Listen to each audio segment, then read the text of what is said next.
atenderme. No, por favor, es un gusto conversar con vos y con toda la audiencia, ¿no? Bueno, son momentos de ñata contra el vidrio, contra en muchas de las cosas que están pasando, porque, bueno, algún momento tendremos que aprender cómo se maneja la cosa. Lo cierto es que hoy, sin ir más lejos, el Gobierno Nacional autorizó un nuevo aumento en el precio del gasoil, lo que indudablemente se traslada a, a precios hoy, mañana, la semana que viene. Y el otro tema es una cuestión que me viene martillando desde hace bastante tiempo atrás, sobre todo cuando los precios en las góndolas superaron marcas razonables, digamos que es de acuerdo a lo que uno tiene visto, observado y leído. Hay tres productos que son un poquito, digamos, el termómetro de lo que puede pasar con la divisa extranjera, que son el kilo de carne en pie, el vacuno en pie, el litro de leche y el litro de combustible, que hoy superan casi en un 50% la cotización del dólar, cuando normalmente cualquiera de esos tres componentes de la canasta básica se fijaban en un dólar 10 más o menos. Esa era la variación, un poco más, un poco menos. ¿Cómo entendemos los que tenemos, por ejemplo, ahora con el tema de los servicios? Perdón por el abundamiento, pero me parece que tenemos que tratar de entender todo, porque está todo en la misma billetera, vacía o llena. Digo, si sumamos los precios de los servicios más los gastos básicos de una familia, hoy en Concepción del Uruguay necesitas 10.000 pesos pagando alquiler para decir buen día, ¿no? ¿Y cómo entendemos todo esto? Bueno, es complicado, ¿no? Es como decís vos, es difícil. Bueno, para eso te hablo a vos, ¿no? No, si fuera fácil lo explico yo, ¿no? Está bien. No te creas que es tan fácil para uno también.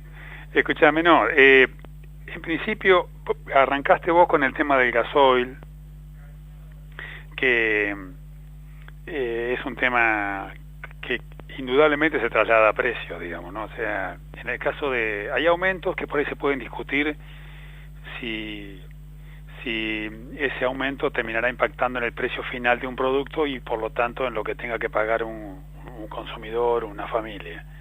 Pero en el caso de los combustibles prácticamente no hay dudas. Y Argentina tiene un problema adicional con el tema de los combustibles, que es su matriz de transporte, digamos. O sea, Argentina es un país, el octavo país en extensión territorial del mundo,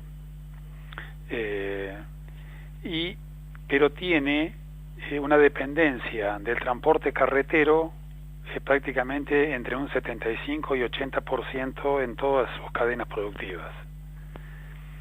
Entonces, esa combinación es fatal, digamos, porque los países extensos en general combinan lo que se denominan transportes multimodales, o sea, combinan el transporte fluvial, de cabotaje, digamos, interno, el transporte por ferrocarril y también el carretero. Pero no tienen, en general, no tienen y si son muy grandes, tienen una gran participación de los dos primeros, ¿no? El fluvial o el ferrocarril. Dependerá el caso del fluvial si tienen o no las condiciones naturales para desarrollarlo.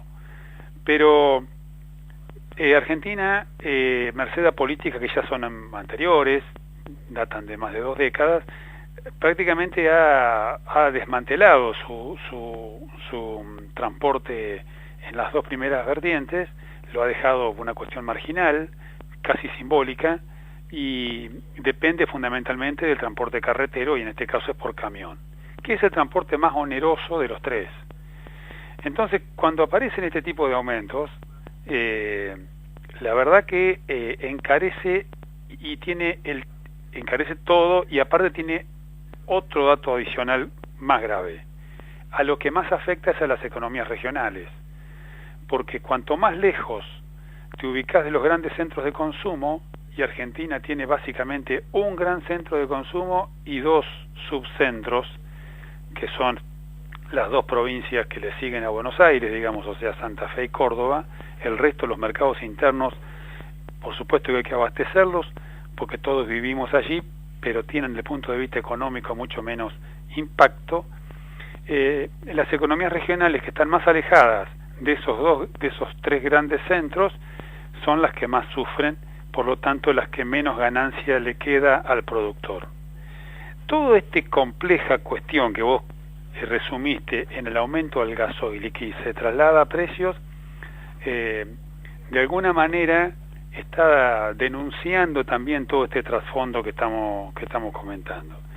Las economías regionales, merced a esta cuestión que ya es, como te decía, estructural, y que el actual gobierno ha dicho que pretende atacar con una serie de planes que habrá que ver si en algún momento se pueden empezar a ver y a desarrollar, hace que la situación de las economías regionales, si es grave para todo el país, para las economías regionales tiene todavía una gravedad aún mayor, ¿no es cierto? Eso como para arrancar respecto a lo que me dijiste del gasoil, ¿no? Te quería hacer ese comentario, ¿no? No, bien, buenísimo.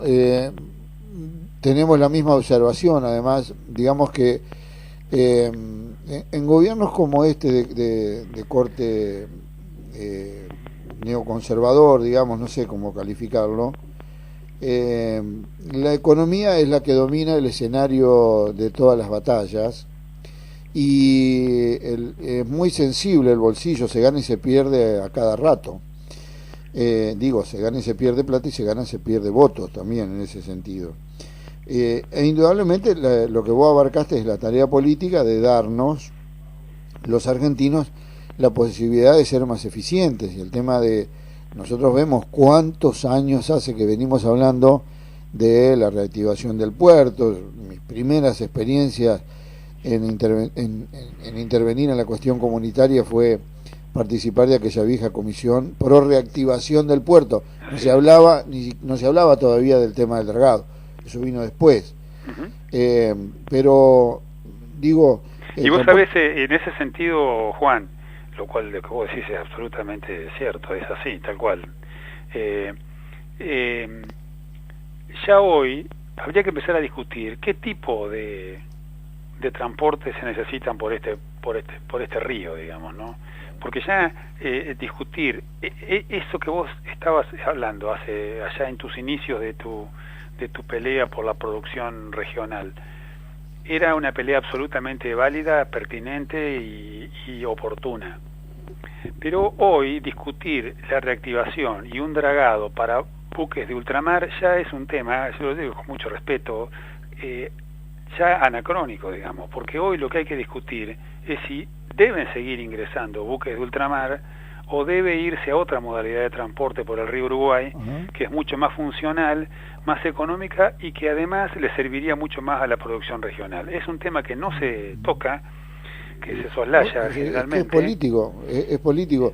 Fíjate vos, creo que vos compartiste tuvimos la oportunidad de compartir, digamos, un seminario sobre navegabilidad del río Uruguay en sede de Caru, donde Fernando de Sousa, aquel ingeniero hidráulico que fue el padre de las represas de los ríos Paraná Tieté, explicó el concepto verdadero de hidrovía, que es la combinación de todos los transportes, no es un transporte por agua, es la combinación del transporte fluvial, el ferroviario, el camionero y hasta el aéreo. Así es. Y hemos hecho poco en política global acerca de desarrollar particularmente estos temas. Es así, por eso te digo que a mí me da la sensación, y yendo, si vos querés, a la segunda parte de tu introducción, que Argentina por ahí en muchos casos se queda, las políticas argentinas se quedan en enunciaciones macro, lo que se llama macroeconómicas, o sea, grandes anuncios, y que también se efectivizan en algún caso. Y voy a dar un ejemplo enseguida nomás para que se entienda mejor, creo. Pero luego se hace poco para observar el impacto que tienen en realidad en los diferentes agentes económicos que son los que terminan haciendo la economía de cada territorio y por ende de cada familia y de cada habitante. Un caso típico, por ejemplo, es, como vos arrancaste, el valor del dólar. Se le da mucha importancia a qué cotización va a tener la moneda extranjera, fundamentalmente el dólar norteamericano, porque tiene una incidencia tremenda en la economía local, interna, y también tiene mucha incidencia en aquella gente que está visualizando cómo defiende un poquito mejor algún dinero que le pueda sobrar al que le sobra, digamos. Pero la realidad es que en algunos casos ese dato es necesario, pero es insuficiente a la hora de analizar las realidades de las economías regionales. Porque hay economías que con un dólar de determinado nivel, la verdad que si está muy alto, le facilita algunas cosas y les complica otras, pero se hace poco para corregir en lo que yo denomino la microeconomía, el pequeño dato de economía política más local, más regional, que pueda de alguna manera ayudar efectivamente a que el país se desarrolle de manera integral. Estamos pensando, y esto no es una crítica que le cabe solamente a los últimos años, también se extiende a una década anterior o décadas anteriores, estamos pensando por ahí en las grandes cadenas de valor, en las tradicionales y en aquellas que habitualmente tienen mayor, como llaman ustedes, los hombres de la opinión pública, que trabajan en medios de comunicación masiva, lo que tiene más visibilidad. Pero hay un conjunto de actores que sumados generan gran parte de la masa laboral y del valor económico y social del país, que la verdad que con estos cambios que pueden favorecer a algunos, y si no se atienden sus realidades que quizás son más modestas desde lo individual, pero que, insisto, sumadas son claves para el bienestar general de la población, les resulta exactamente al revés. Te voy a dar un ejemplo. Si el dólar está elevado, como se dice habitualmente, le puede mejorar las posibilidades de exportar, digamos, ¿no? Eso casi que, no sé, si se devalúa, como se dice, si el dólar sube, que en realidad quiere decir que el peso se devalúa, se deprecia, mejora para exportar.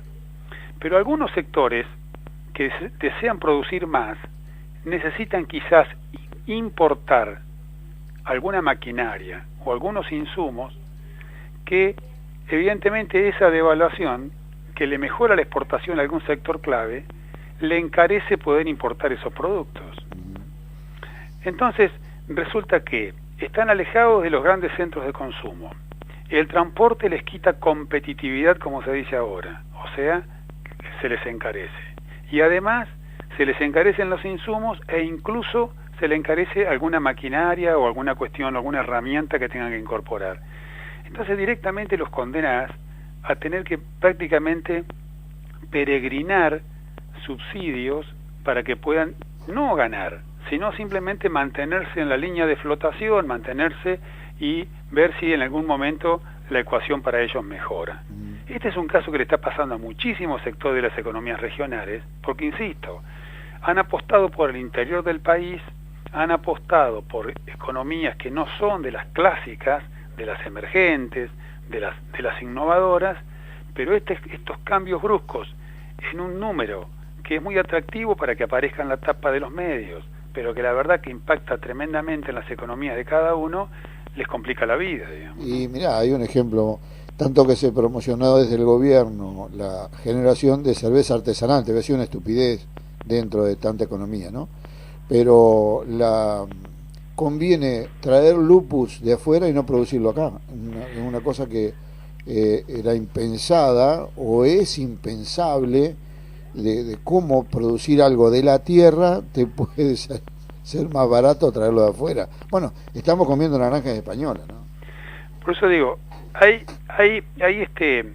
por ahí uno no, en el caso mío particular, yo no reniego ni estoy viendo fantasmas ni segundas intenciones, pero sí observo que permanentemente por este juego de hiperconcentración histórica que ha tenido la Argentina en materia de, por un lado, de oferta, ¿no? O sea, cada vez los productos son ofrecidos por cadenas de empresas que están estructuradas en torno a un mismo grupo empresario, Entonces eso hace que se desvirtúe un poco lo que se denomina habitualmente la competencia del mercado, ¿no? Casi prácticamente tenemos grandes jugadores contra los cuales es muy difícil generar una competencia por lo menos leal. Eso por un lado, pero eso también conlleva a que haya un desequilibrio demográfico creciente, digamos, o sea, porque esas estructuras empresarias que tienen por ahí algunas ramificaciones en el interior del país, básicamente succionan recursos del interior del país hacia el centro. Y como succionan recursos hacia el centro, también succionan población.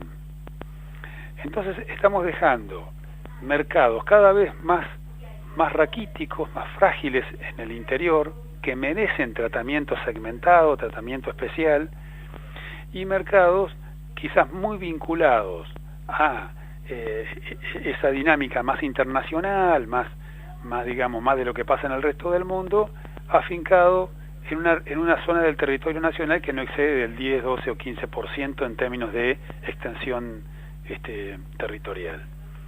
Ese componente también debe ingresar en la política, digamos, ¿no? Porque si no, me da la sensación que estamos como repitiendo el esquema prácticamente del siglo XIX. Estamos en el XXI, como bien indica tu programa, no de ahora, sino de hace unos cuantos años. Sí, estaba sacando la cuenta, que empezamos en el 92. Sí, empezaste en el 20, pero ya avisorando el 21. Sí. Efectivamente, pero estamos en el 21.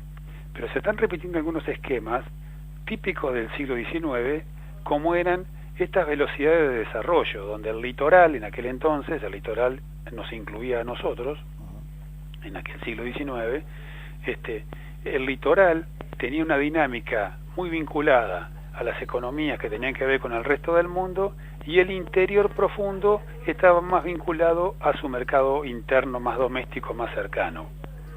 Sin querer o no, más de 100 años después, 120, 130 años después, de alguna manera, obviamente con un siglo y pico transitado, que eso tiene que ver con cambios tecnológicos, pero en materia de estructura y de esquemas es como que se está volviendo a repetir la historia, digamos, y esto lo estamos padeciendo mucho, no ya los que estamos cercanos en términos de distancia al gran puerto, porque estamos cercanos, pero evidentemente hemos perdido un poquito la velocidad de desarrollo, ni hablar de los que están un poco más lejos. Indudablemente que sí.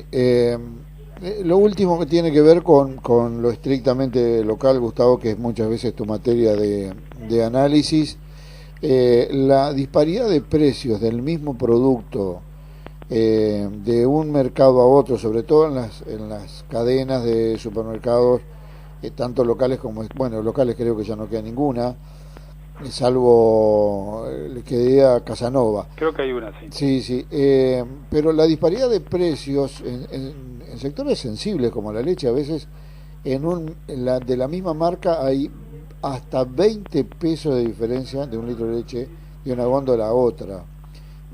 ¿Cómo crees que se está manejando el mercado local? ¿Con qué nivel de razonamiento? ¿Cuál sería? ¿O es una suerte de acuerdo no escrito que puede estar pasando? Mira, vos dijiste que, bueno, carne y leche están en la matriz de producción de Argentina, pero también están en la matriz de consumo, de calidad de vida y de salud de la Argentina. O sea, no es solamente un tema, porque a nosotros nos interesan los temas productivos, creo que en esto compartimos la visión, pero nos interesan los temas productivos porque hacen a la calidad de vida de la población, digamos. Sí, sí. No por los temas productivos. No podemos ser mismos de ellos. No en sí mismo, digamos, ¿no? Y el caso de estos alimentos, que son muy caros en el sentido que son vitales para lo que es nuestro estilo de vida, la verdad que están teniendo comportamientos un poco que uno no alcanza a entender. En el caso de la leche, por ejemplo, que todavía es más vital que la carne, porque la leche es uno de los pocos productos que para el mundo occidental, la leche de vaca me estoy refiriendo, prácticamente se consume, como decimos nosotros en el mundo económico, se consume de 0 a 100 años y de 1 peso en el bolsillo a 1000 pesos en el bolsillo, digamos. O sea, casi que no te podés escapar de la leche, digamos, ¿no? o algún derivado de ella, que es más o menos lo mismo. Por eso pasa a ser un elemento casi de análisis obligatorio en cualquier matriz que se quiera incorporar. Entonces decimos, fíjate lo que está pasando. Argentina es uno de los mayores consumidores de leche por persona por año y es uno de los países que más caro paga la leche. Pero cuando uno observa su composición de precios, para poder entender el precio en general, no te queda otra, para hacerla un poquito corta, que vincularlo con lo que decíamos hace un ratito, que es una oferta hiperconcentrada. Vos tenés que 7,5 litros de cada 10 que se producen en la Argentina lo producen 2 empresas. Pero luego tenés que de esos 7,5 litros que se producen en el país, que lo producen 2 empresas, gran parte de esos 7,5 se comercializan en cadenas que están, como decías vos recién, concentradas no solo en los grandes centros, sino ya concentrados en las pequeñas ciudades. Claro. Entonces la cadena de producción primero y la cadena de comercialización después, las dos con perfiles de concentración, o sea, que prácticamente se desentienden de lo que piensa el consumidor, a mi modo de ver, tienen gran parte de incidencia en el precio que está teniendo este producto, que es clave para la dieta de los argentinos. Bueno, digamos buen provecho por hoy y dejemos, Gustavo, es muy importante el aporte que has hecho y yo te lo agradezco mucho. Queda mucho por pensar, en todo caso tendremos contactos más seguidos. Dale, es un gusto conversar con ustedes. Bueno, muchísimas gracias. Muchas gracias, Gustavo. Dale, que siga lindo. Hasta luego. Chao.